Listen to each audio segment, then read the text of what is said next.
Okay, good evening, everyone. Welcome to the March 18th Town of Monroe Town Board meeting. I need a motion to open up this evening's meeting. I'll make that motion. I'll second it. Call the question. Bigelow, aye. Scangarello, aye. Cardone, aye. Cool, aye. Richardson, aye. Okay, so moved.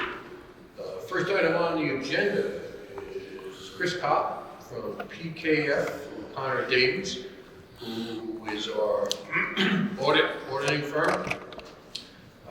And this is a presentation. Please forgive the fact that it's from 22. We just couldn't get together last year on dates. But this is a presentation on the 2022 calendar year as far as to our finances. Chris? Good evening.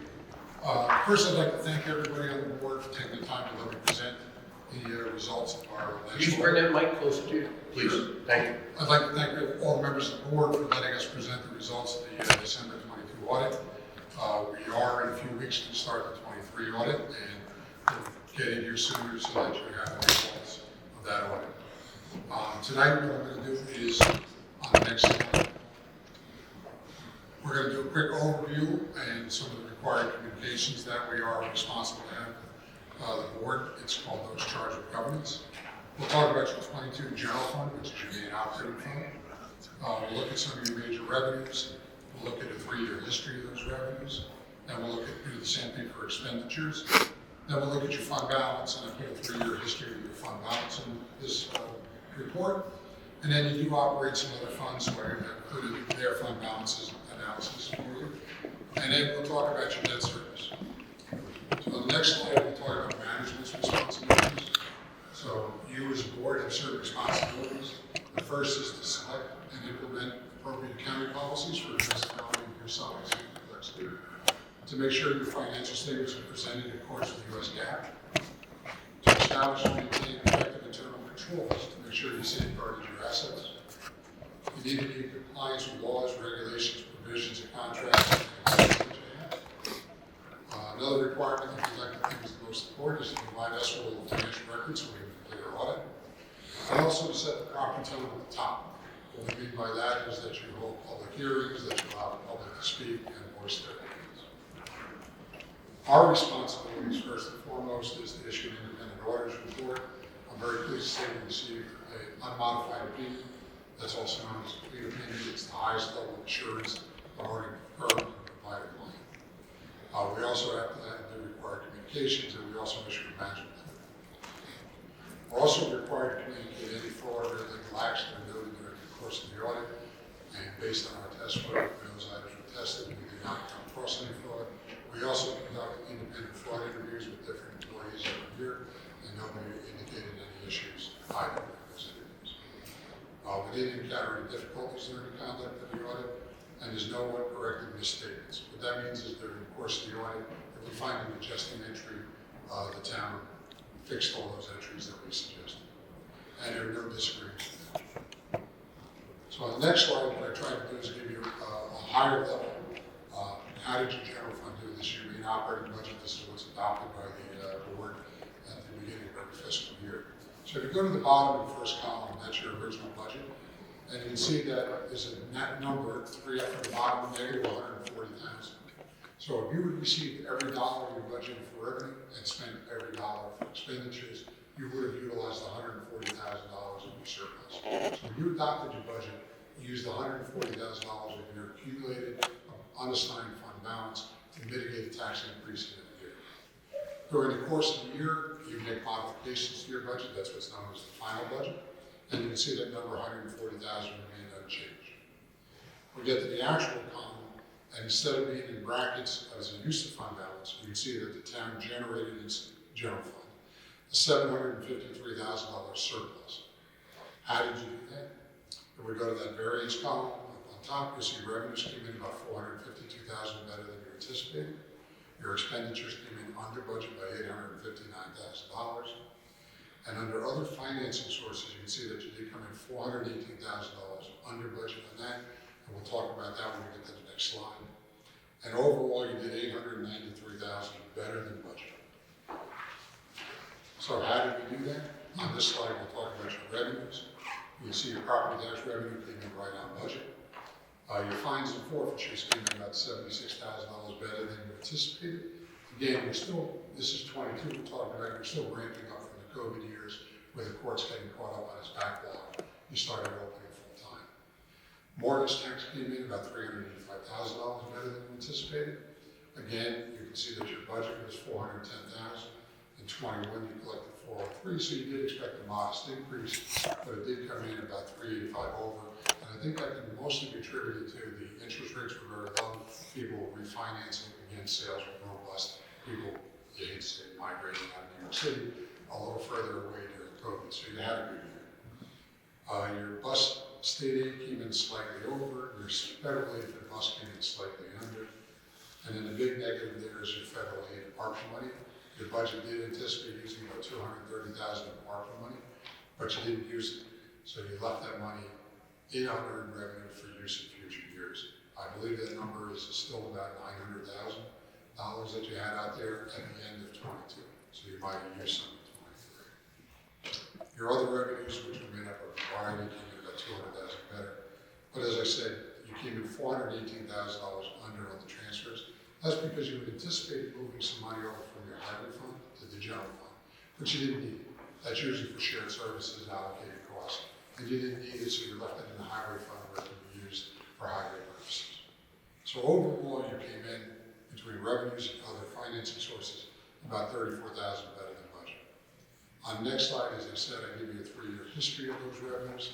I won't talk about it, but I think you can see the trend. Property tax is down about $200,000 over the 3 years.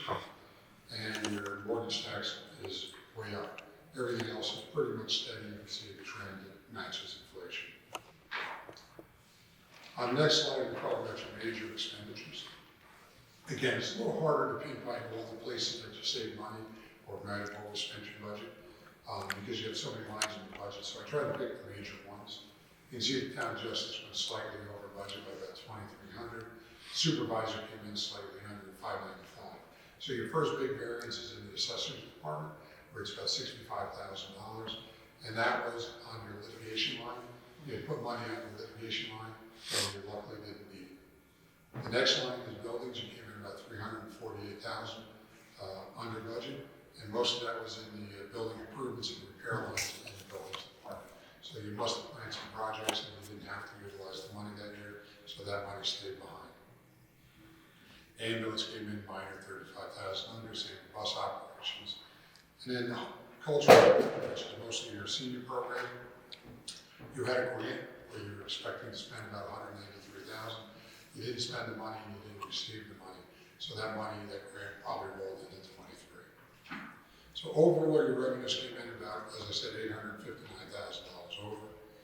And again, expenditures, I'm sorry, came in about $859,000 under budget. Apologize. On the next slide, you see the 3-year history of expenditures.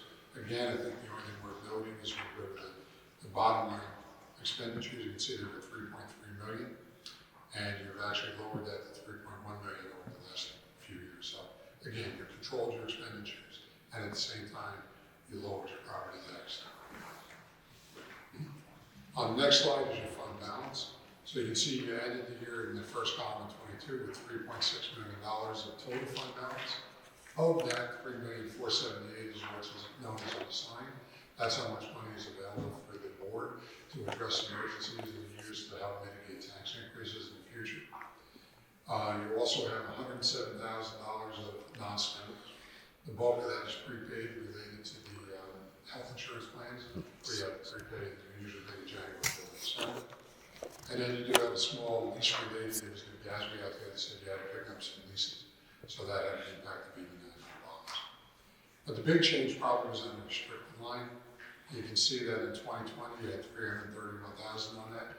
That was an old NOSAC program that was outstanding, and I know the town worked very hard to find out the individuals who owed money, and you were able to get rid of, you were able to disperse most of that money to the participants of the plan, and that dropped your restricted fund balance to $300,000. And then you get back to unassigned, and as I said, it's $3.4 million, where in 2020 it was about 2.2. So basically, you've increased your unassigned fund balance to a healthy number for future use to address emergencies. On the next slide, as I said, you do have some other funds that you operate. So you have a town outside village fund, and you just dropped the bottom line, so you have a total fund balance there of about 2.7 million, and $2 million of that is what's known as assigned, and that's because it can only be used for the purpose of the town outside fund. So in the general fund, we call it unassigned because it can be used for anything. In these funds, it's known as assigned because it can only be used for that purpose. Highway fund again is about $3 million surplus, and 2.8 of that is in the assigned category that can be used in the highway fund. The special district fund has a fund balance of 1.4 million, almost 1.5, of which almost the entirety is in the assigned category, so again, healthy fund balance. Then we get to the capital projects fund. Now, this fund does show a deficit of 1.8 million, but that's an accounting amount. What happens is when you take out bans, you're not allowed to record that as revenue until you convert them to permanent financing. So the town did have 2.7 million of bans outstanding, so you did borrow the money in short-term fashion to take advantage of the lower interest rates that were around those years, and you were able to use that, but it doesn't show as revenue until you convert it to bonds. So that's why you have a deficit there. You did have the money, you did pay all the bills, so you had no issues. And then you have some non-major funds, which all that money is in basically the Parkland Trust. So you have $1 million there. That money is restricted only for use in the parklands. So again, all your funds are very healthy. You have surpluses in all the funds, and most of the surpluses are in either the assigned or unassigned category, which is the categories the board you want to see. On the next slide, I just gave there for the board's actual education of this or budget use. I list all the bonds that you have outstanding. You see in the top, you have 4.8 million at the end of 22 still outstanding. Very low number for a town to have. And also I put in the amortization schedule on the bottom so you can see what you need in future years for your budget purposes. But again, the town financially is in great shape, and we have plenty of fund balance to address whatever things you might have. With that, before I forget, I would like to thank the board, number one, for the opportunity to provide all the services, and number two, I'd like to thank the finance department, Ellen and Roberta, for the job they did. They were here when we first took over as the auditors, and the audit was a real chore. It was a tough few years, those first 2 years, with tying things out, and they've done a much better job, and it's really, it's clean audit now. So I'd like to thank them for the effort they put in over the last few years to address some of our concerns that we had. So with that, I'm done. If you have any questions or you may have any questions? I just had one. When you were discussing how COVID might have affected the courts, does that mean that because there was a court delay on collecting fines and fees that it was not counted in 2021? Most of the courts were closed. Yeah. So those cases were delayed. So the surplus So the was, surplus is generated by the backlogs. right, And okay, getting that's what I thought, thank you. Anybody else? Nope. Everybody good? Okay.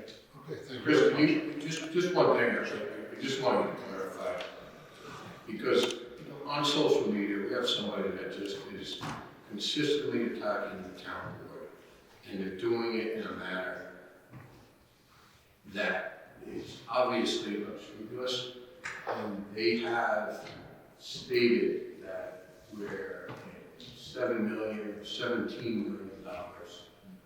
in debt, which is obviously not the case. But I would just like you to clarify that based on the 22 audit. We don't think we're in debt at all. No, in fact, every fund, except for, as I explained, the capital fund, has a surplus. And the capital fund deficit is only an accounting anomaly, because once you convert those bonds to either pay them off or convert them to serial bonds, long-term debt, that deficit would be eradicated too. So all the funds are in surplus, and all of it is in the category, as I said, that you wanted the board to see. The general fund unassigned is 3.4 million, and on the other funds, it would be called unassigned, but accounting-wise, they call it assigned, because it can only be used for those purposes, and they're all deposited.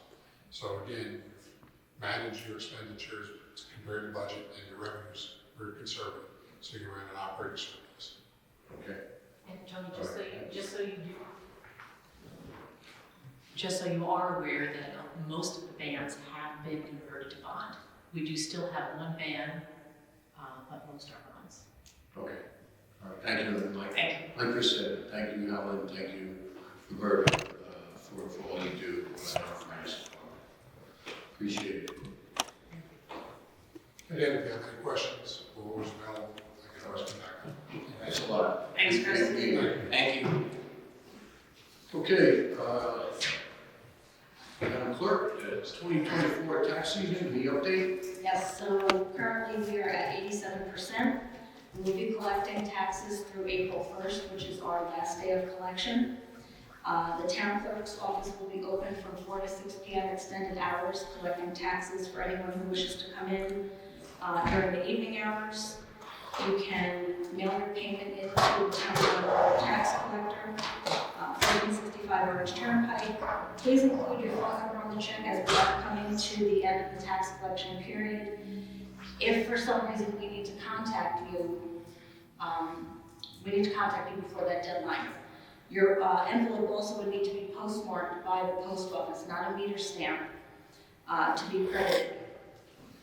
Right now, there's a 2% penalty plus a $2 second notice fee, and any payments made after April 1st will get sent up to the county marked as unpaid. But your postmark April 1st will still count, even if we receive it April 5th, April 6th. Okay, thank you. Councilwoman Bingham, update on the Lions Club Chocolate Bunny fundraiser? Yeah, they're hopping out the door. The annual chocolate bunny sale for 2024, they're $5 each, and they're solid. Well, I'm going to say the dark chocolate is, I'm pretty sure, all gone. We did have some more milk chocolate ones. They can be purchased at the Wallkill Federal Bank, the Trustco Bank, the Berkshire Bank, the Harriman Post Office, and the Harriman Harbor Navy Store. So hop on over and get your bunnies while they're there. Mary forgot to say Charlie's line. They're $5 each or 2 for 10. Okay, $5 each or 2 for 10. Thank you. Thanks, That discount is only for friends and family. Okay, 2024 Monroe Community Clean Sweep. Not much of an update from last meeting. We did have a meeting last Tuesday. Things are still moving along, moving in the right direction. Pretty much everything's set. We also did secure the county, who will be here with a couple of inmates helping us clean up, and a couple of sheriff's deputies will be here as well. I think everything's moving along faster than it has in the past. There's a lot of interest in sponsors this year too. A lot of local community businesses are getting involved in this support. So Yeah, it's good to hear. If you want to sponsor, you can go on to our website. That's monroeny.org. You can register there, and then you can forward a check made out to the town of Monroe to the finance department. There is not going to be any payments via credit cards. So it's all good. All good. That was my question, just to share the sponsorship information publicly so that people could be on the t-shirts. Okay, next up, public hearing. I'll make a motion to open up the continuation of public hearing local law H-V1 to amend chapter 57 zoning concerning the regulations governing tree preservation. Second. Dory reached it. She did. Call the question? Bingham, aye. Scangarello, aye. Cardone, aye. Cool, aye. Richardson, aye.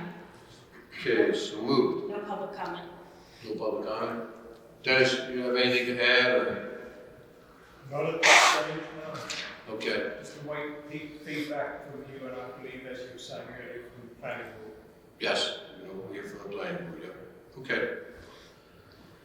Okay, so I'll make a motion to keep open the continuation of public hearing regarding local law H-V1 of 2022 to amend chapter 57 concerning the regulations governing tree preservation to April 1st, 2024 at 7 p.m. or immediately thereafter. Second. Call the question. Bingham, aye. Scangarello, aye. Cardone, aye. Cool, aye. Richardson, aye. Okay, item 4.3, I will make a motion to open the continuation of the public hearing in relation to the increase in improvements of facilities of Water District number 14. Anyone will second? Call the question. Anyone like? Cancarella, aye. Cardone, aye. Full aye. Richardson, aye. No public comment? Public comment. Anything to add, Councilwoman No. Bingham?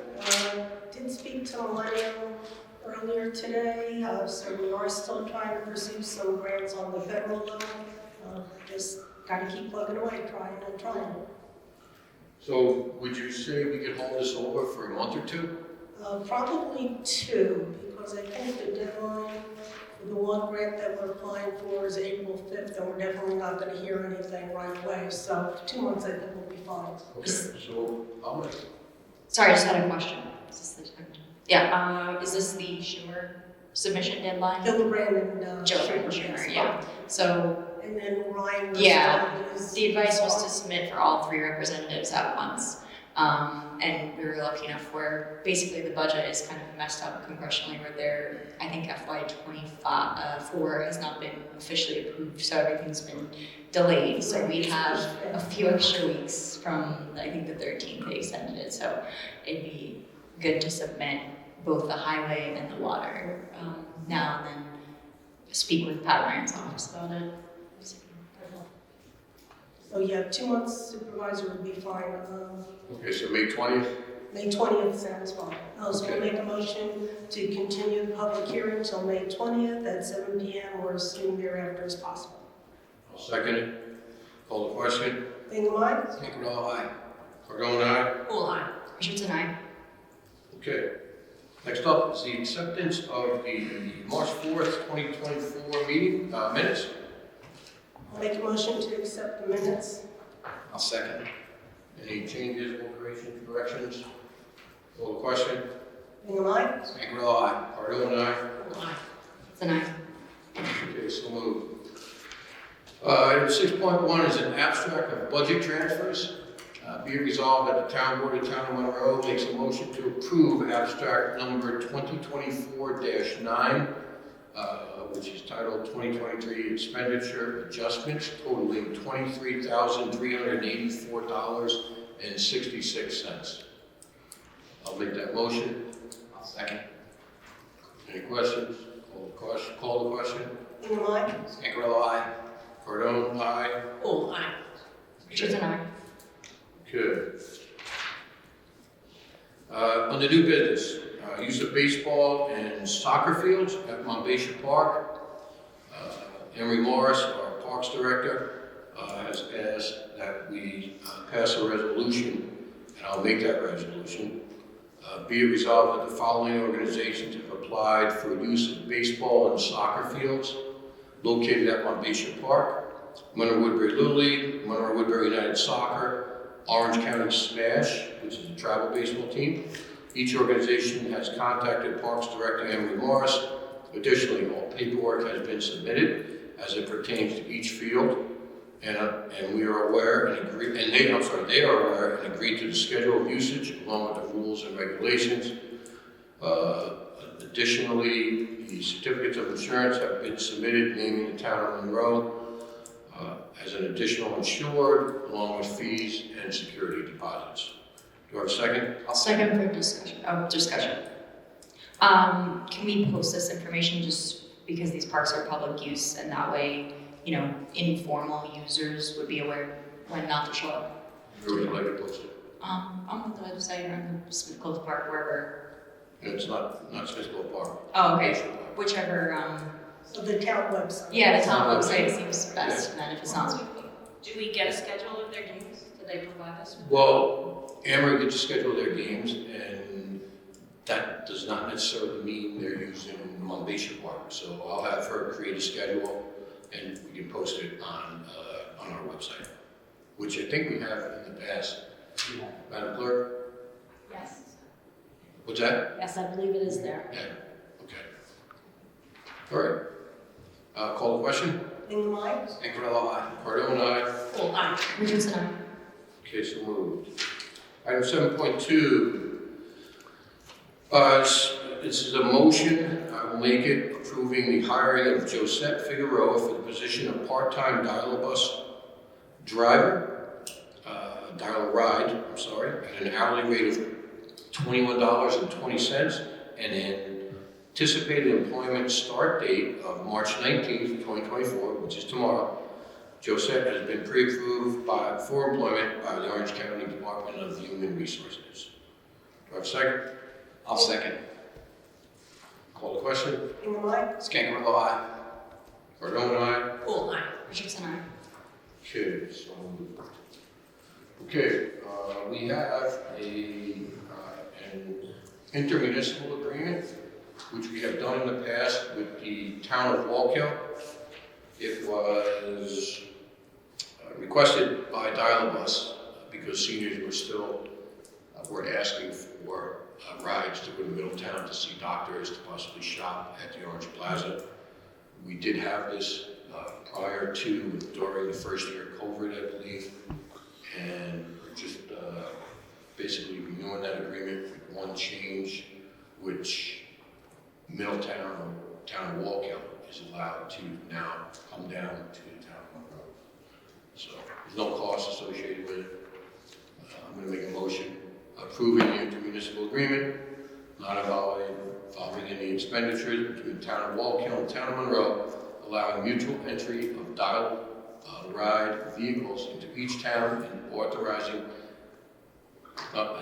into each town, and I'll leave it at that. Full second. Any discussion? Call the question? Ingram, aye. Did you? I just had an unrelated discussion. I know of some constituents who want to inquire on us if they can get some more Monroe dial-bus stops and how we would make that, and how we would discuss that. So why don't you have them email me and I'll talk to them about it. I'll talk to Ed. There is the loop that goes around. Right now, I know things are so busy that they're pretty full, especially with reservations in the loop. And what we can do is we're expecting one new bus coming in shortly, and then another 6, I believe, sometime during the rest of the year. That's the challenge, being able to get those buses, to be able to do those routes, to add in those stops, that's part of the challenge. So once we get those additional buses. I think that actually you might have met with the constituents from Smith Farms already, and they were inquiring about the additional bus, so I think they'll be happy to know that we did So get one. We've been in contact with them. Dory and I have met with them 3 or 4 times, I believe. Yeah. They are aware of the situation, and we told them that we cannot, and when I say we, it's basically our dial-a-bus head bus driver, along with our consultant, that those ridership issues would not be able to be handled until we got multiple buses in. And so we have one, and I think you had estimated about 3 was the total 7. to handle. Oh, 7, okay. So I will definitely get back and I'll have them email you. But all the questions. there will be, I think, 6 or 5 that'll be taken off the road because of mileage. Okay. So it's gonna be an increase, I think, of 2. Okay, we got a motion, no, go ahead, we have to. Well, you made the motion. We had discussion on this. Okay, so call the question. Ingram, aye. Scangarello, aye. Cardone, aye. Full aye. Richardson, aye.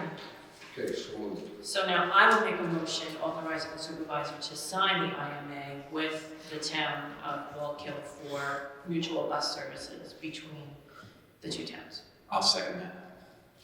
Call the question. Ingram, aye. Scangarello, aye. Cardone, aye. Full aye. Richardson, aye. Okay, so moved. All right, next up is a resolution to adopt the biennial update of the Town of Monroe Dial-A-Ride System Safety Program Plan and dependencies as mandated by the State of New York Public Transportation Safety Board. So, Did you make that one? okay, So then I will make the motion that we approve the Dial-A-Ride System Safety Program Plan for 2024. okay, I'll second. good. Any discussion? Call the question. Ingram, aye. Scangarello, aye. Cardone, aye. Full aye. Richardson, aye. Okay. You also need a motion for me, the resolution for me to sign. I will make a motion that authorizing the supervisor to sign the Dial-A-Ride statewide system safety program plan. I will second. Any question? Bingham, aye. Monroe, aye. Bone aye? Cool, aye. Richardson, aye. Okay. You have to set a public hearing for the 2025 Community Development Block Grant. I would like to set it for April 5th. No, we can do April 1st. Yeah, let's do April 1st, 2024. Like I said, the public hearing for the 2025 Community Development Block Grant. And we are going for a grant which would enable us to improve the sidewalks up in the Horizon Heights area. Bingham, second. Any discussion? Discussion. Or are there other topics that we're considering? Is it just sidewalks? Or is the public going to input suggestions as well? The public, is that? Yeah, the public hearing. Right, so we're discussing things like sidewalks, it's not limited to. It's not limited to sidewalks. We do have, Anne Marie is actually looking into a new playground for Mount Basher, but there are some restrictions with CDBG. So we have to kind of like circumvent those restrictions. It was requested by our engineers to go for the sidewalks because it's more of a, I don't want to say shoe-in, but it has a much better chance to score well versus recreation. And,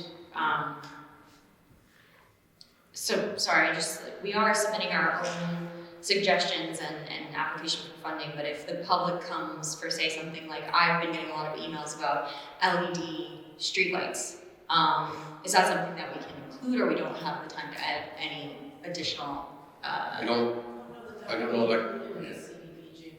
or I'm just saying, like, anything that would fall You into can come that. up with anything and we'll Okay. present it to the board and our engineers and see if it qualifies. Okay, perfect, thank you. Okay. Do we need to call the question? Yeah. The question was to set a public hearing date for the 2025 Community Development Block Grant for April 1st at 7 p.m. or immediately thereafter. I'll make the motion. Bingham, second. Call the question. Bingham, aye. Monroe, aye. Cordell, aye. Cool, aye. Richardson, aye. Okay, so moved. Item 7.6, a retainer agreement with Napoli and Smolnik, and it's for water districts 2, 12, and 14. I know that the retainer you originally received only included water district 12, but the other two have been submitted. I will forward everyone the other three, the complete list of the three. But it's, maybe I'll defer to council here with respect to the retainer. It was basically due to the payments being strung out over a number of years. Yeah, it was a modification because they initially expected the contingency to be a straight contingency where there'd be a lump sum, but I believe the proposed structured settlement is now, sorry about that, the proposed structured settlement now, so that a straight contingency paid up front is now going to be over a course of years, payments rather, so this reflects that modified schedule and has the attorney's fees moving to the earlier installments. Oh, nice. Not my fees. I know, not your fees. Okay. I had a question also. I know the law firm will get part of the distribution. I want to be sure that there's adequate funds available so that these water districts can make the necessary improvements to remove the PFAS. How does that work? So, Yeah. go ahead. I was just going to say that's probably a question better directed to the firm. Yeah, and I have. It's a class action, so it's not going to be like any guarantee of a certain, enough funds for any particular purpose, but rather a settlement that's going to be shared amongst the participants.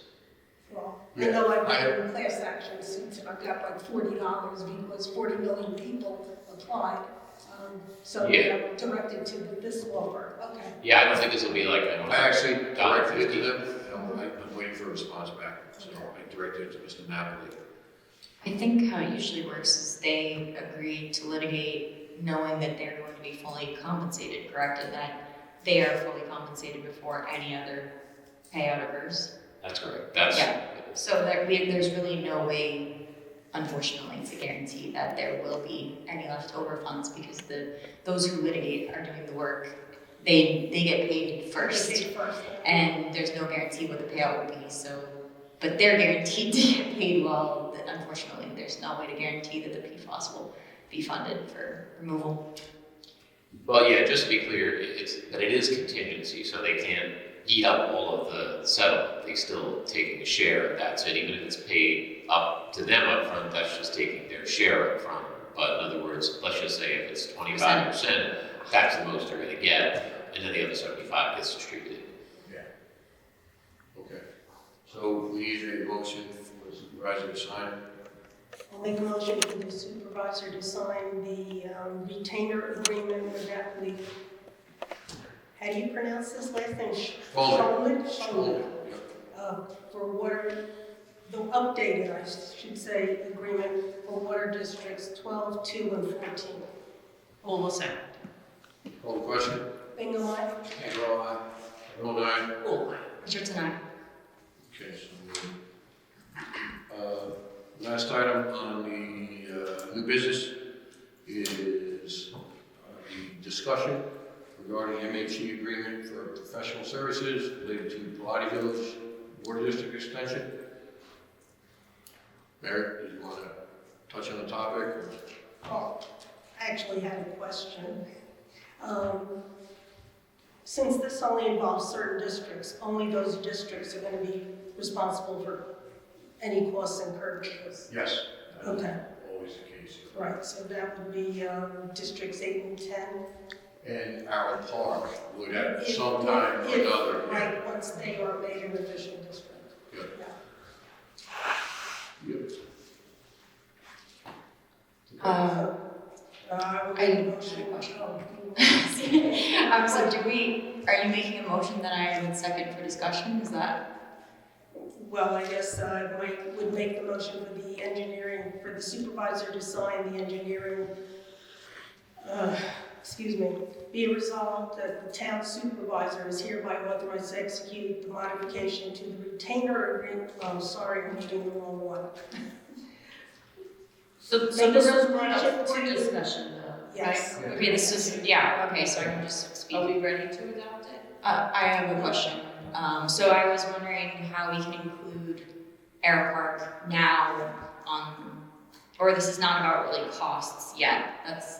Can't include them because we don't know it right now. Yeah, right. So that's not, we're not even considering that on this. We're just authorizing the engineering spec to explore the possibility. Okay, yep. Clarified, thank you. The motion is for the town supervisor to sign the MHE engineering agreement for professional services related to the Pilates Village Water District extension. Can we just add in the final form to be approved by town council? We did request a change today, but I kind of give an example of something that we usually don't allow to be in these contracts. I want to make sure that none of those other provisions are in the agreement before we finalize it. They're kind of standard with MHE. We always reject certain things, so I just want to put that additional language in there. So the motion is amended to say as a form acceptable to the town attorney after review. Okay. All second. Call the question. Bingo, aye? Cardone, aye. All aye. Richardson, aye. Okay, so moved. All business. The only thing I have to add is that the IBEW agreement was executed last week between the IBEW union of our highway employees and the town of Monroe. If we're doing follow-up to constituent questions under this category, can we just answer them or do we have to motion? Go ahead, what do you got? Just a follow-up to, there was someone who inquired about the checkerboard in grant money and the status of the checkerboard in. Unfortunately, I was speaking with Jim Nelson, and many attempts actually over the years have been made to get some grant money from, I believe, State Senator Larkin. Yeah, and that was not successful. There have been multiple grant attempts. He was talking about how the golf balls are actually going through the roof. It's a decayed structure, and at that point, years ago when Larkin was in the state senate, it was estimated to be about $900,000 in cost. So you can imagine with the years of decay and damage, and the costs of building materials and labor escalating over the course of the COVID years, how much it would cost now. So I'm doing a preliminary research into it, but it's not looking hopeful. Another constituent had multiple come to in front of the board about the issues with outside bus companies and bus routes, especially on Hawkshurst Road. I've been in touch, and I know other members of the board had been in touch with the Monroe and Berry Central School District, as well as the KJ Transportation Department of the KJ School District, and they are all extremely focused on our safety. They are doing this for a living. Patrick Cahill has been incredibly helpful. If you have footage, he encourages you to email that to him. You can email it to us of buses violating any kind of stop signs, traffic violations, anything like that. Please call us. Please call the school district, the transportation department, and report it. As for Hawkshurst Road specifically, this one bus company, it was MS, Monroe and Berry Central School District, did reach out after these residents had come repeatedly and speak with MS. They've been told that those residents are unhappy, that they're concerned with speeding, they're concerned with the size and the width of the road.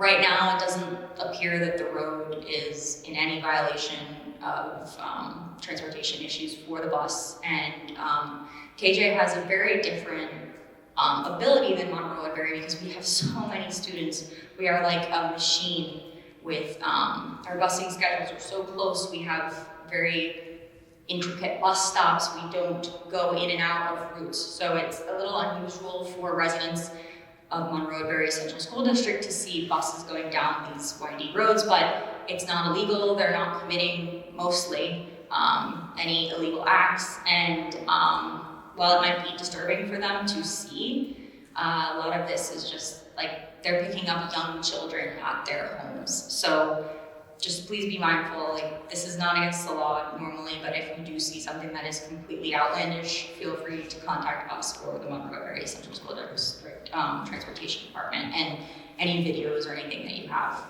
we'll be happy to continue following up on this issue. I think that's all I have. Thank you. I just have one question, Councilwoman Richardson. Did you happen to reach out after we approved the contract to the IBEW? Me? Yeah. No. You didn't reach out to IBEW? No. Okay. Anything else?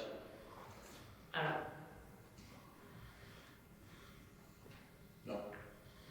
Okay. We have to go into executive session. There's no public comment, by the way.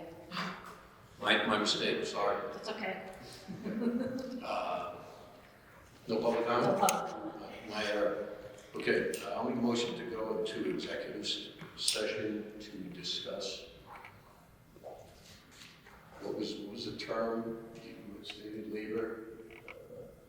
Well, one is the potential employment of a particular firm. And if you're discussing collective bargaining, that would be a separate reason.